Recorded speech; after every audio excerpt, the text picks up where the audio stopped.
largest copper producer, Chile, has become the wealthiest nation in Latin America, according to the IMF.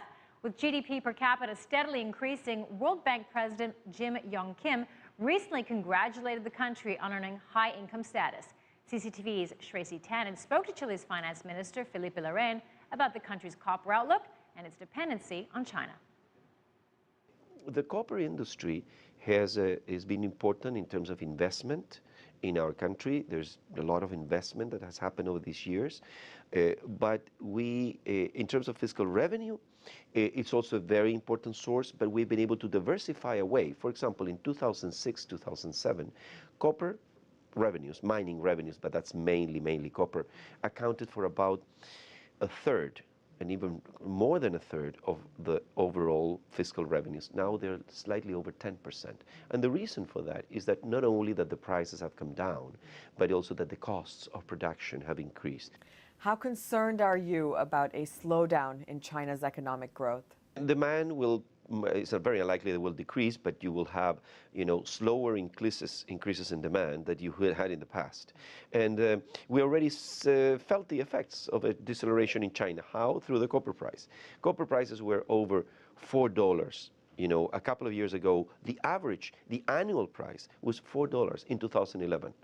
Then last year it was about $3.60. Now the price is the spot price is about $3.25. So we have seen a deceleration in the copper price, a reduction in copper prices, as we have seen that China's demand is growing at a slower pace, because we have to get used to a China that grows at 7 to 7.5%, not at 9.5%. This is a significant deceleration, but we can live with this.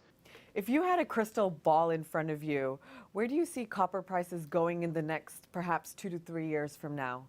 It's very unlikely that copper prices will go below 3, just because production costs have increased so much, in the industry overall, not only in Chile. Of course, Chile is the main exporter of copper. We have about 35% of the world exports come, on the world production come from Chile. So it's a huge staple for us, but we're not seeing a debacle in copper prices. It's just, if I would be in the copper industry and I would make a projection, I would make sure that at $3 I'm profitable. According to the United Nations, Chile attracted $30 billion in direct foreign investment last year.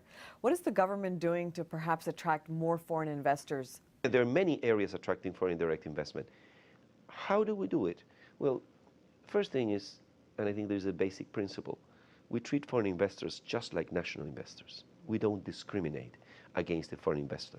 The principle of non-discrimination against foreign investors is set into our legal system since at least for 4 decades. So there's less red tape and less hurdles for foreign investors to overcome? Yeah, and not differential. What you have to do, you have to do if you're a foreign investor or if you're a national investor. We don't say, oh, you're a foreign investor, then you should comply with all this. And if you're a local investor, then you have the hurdles at a much lower level.